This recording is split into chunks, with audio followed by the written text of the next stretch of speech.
Hey guys, today we're going to read the Remember balloons.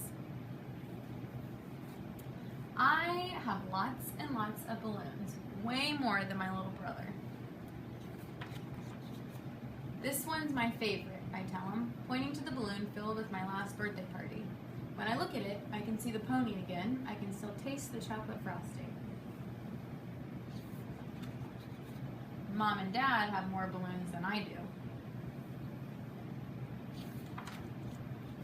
Grandpa has lived so long, he has more balloons than all of us together. And the stories he has inside those balloons, they're better than ponies and chocolate frosting. What's in your yellow balloon? I asked him. Grandpa's eyes light up. We'd just come back from picking blackberries along the muddy banks of the creek. Our berry-splattered faces gave Aunt Nell's cows such a fright, she didn't make milk for days. And what about that blue one, Grandpa? That's the time I lost my favorite dog, Jack, Grandpa chuckles. I found him chasing butterflies next to the schoolhouse. Only Jack could get me to school on a Saturday. And that one? I point to a purple balloon above his head.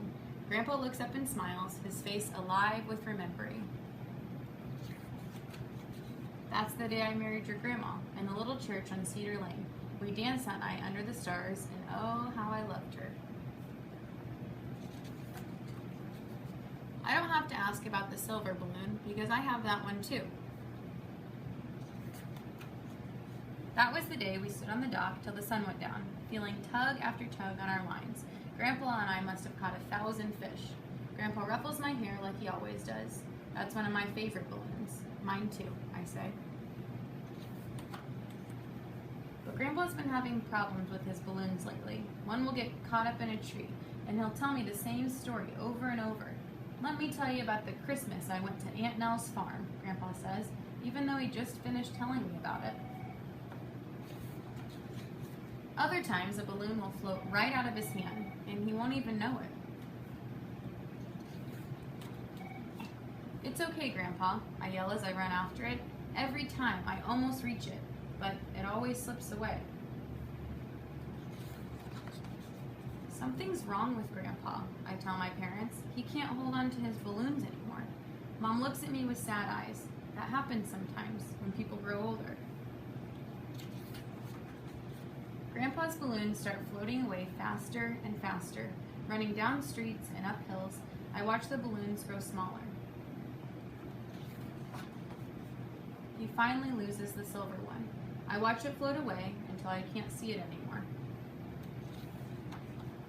Why did you let it go? I yell. That was our balloon. And then I sit on the sidewalk and cry. I feel Grandpa pat my back, but he doesn't ruffle my hair like he always did. Why are you crying, child? There's nothing to cry about. One day, I go to see him, and all of his balloons are gone. Grandpa, I say, but he doesn't look at me. It'll be okay, Dad says. Look up. I have new balloons now. A yellow one filled with blackberries and a cow. A blue one filled with Grandpa and his favorite dog. A purple one filled with a wedding day. Do you see? Mom says. Now they're yours to share. So I climb into Grandpa's lap and I begin telling him about my new balloons.